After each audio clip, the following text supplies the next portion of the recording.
Pencitraan Anies akhirnya roboh gara-gara pagar Tribun JIS. Saat peresmian atau grand launching JIS, sempat terjadi insiden, yaitu pagar pembatas tribun roboh, tepatnya di belakang salah satu gawang. Ada salah satu penonton yang jatuh tersungkur dan harus mendapatkan pertolongan medis. Sebenarnya, ada dua hal yang bisa kita simpulkan. Yang pertama, stadion baru seharusnya masih fresh, fasilitas masih bersih, dan konstruksi masih kuat. Ini kenapa pagar pembatas saja bisa roboh? Bukankah ini memalukan? Apalagi terjadi saat grand launching. Kemegahannya disorot tanpa henti. Tahu-tahu roboh pagarnya. JIS kan bertaraf internasional.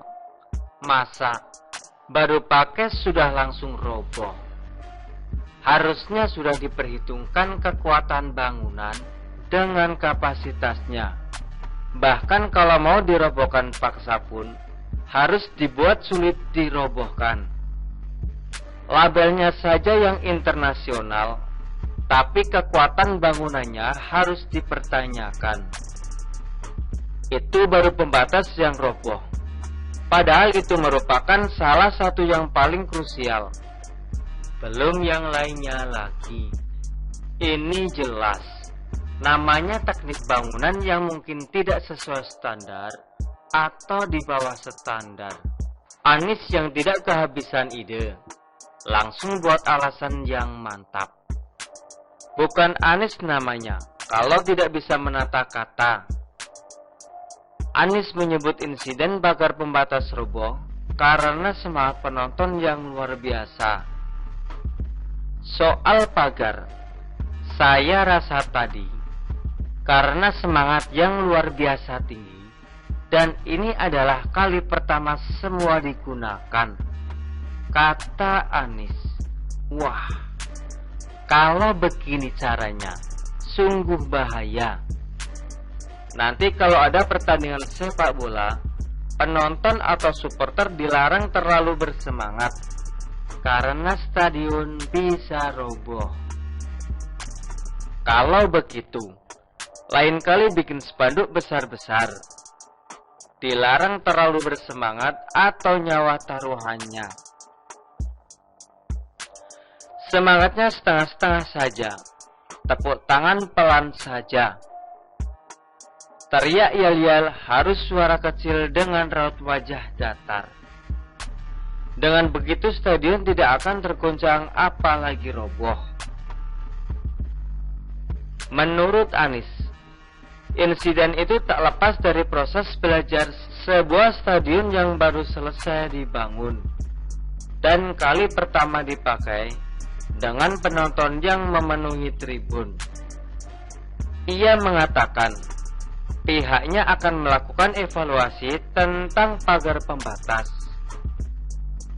Jadi ini semua bagian dari proses belajar. Nah, proses belajar itu akan bertemu dengan segala macam tantangan. Ini adalah bagian alami kita tumbuh bersama, ujar Anies. Mungkin anak arsitek atau teknik sipil menangis mendengar penjelasan Anies ini. Bangun sesuatu kok pakai proses belajar? Bagaimana dengan proses bikin pesawat? Apakah harus pakai proses belajar? Dan ketika ada kecelakaan baru dievaluasi?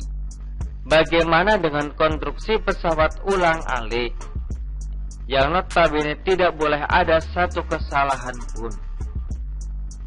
Anies sebenarnya cerdas, tapi cocoknya jadi orator atau penulis novel, bukan gubernur apalagi presiden. Pagar roboh bukan karena antusiasme dan semangat, tapi karena kualitas bangunan. Mau bodohi orang, ya jangan sampai kayak gini dong. Sementara itu, ada satu hal lain yang patut dipikirkan, yaitu kualitas dan mental penonton. Sebelum pagar roboh, supporter Persija Jakarta sudah kedapatan memanjat pagar Tribun JIS. Satpol PP sudah memperingatkan oknum supporter tidak bertanggung jawab itu, tapi mereka tidak menggubris peringatan tersebut.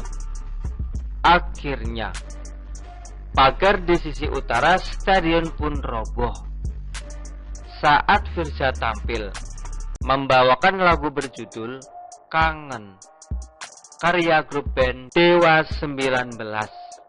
Pagar besi berwarna putih itu roboh beserta kanopinya karena diduduki oleh para penonton.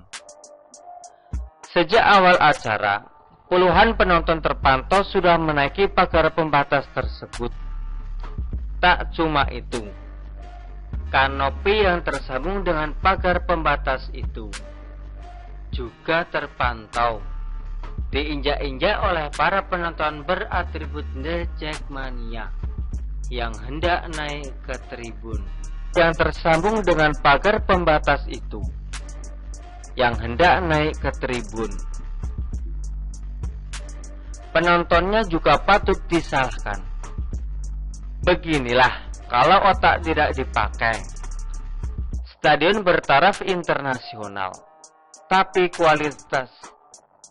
kualitas bangunannya dipertanyakan, dan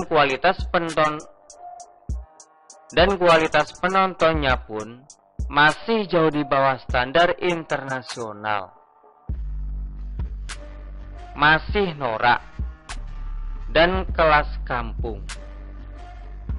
Kalau bicara soal sepak bola Indonesia, rata-rata akan geleng-geleng kepala. Pasti akan ingat tentang kerusuhan, adu jotos, wasit dianiaya, dan mental supporter yang memprihatinkan. Sepak bola kadang diperlakukan kayak kelas tarkam. Jadi, kalau disimpulkan, kualitas bangunan yang ada di bawah standar, kelakuan penontonnya di bawah standar etika, gubernurnya juga hancur. Kelar deh hidup lo. Sempat mikir, Jokowi tidak hadir grand launching.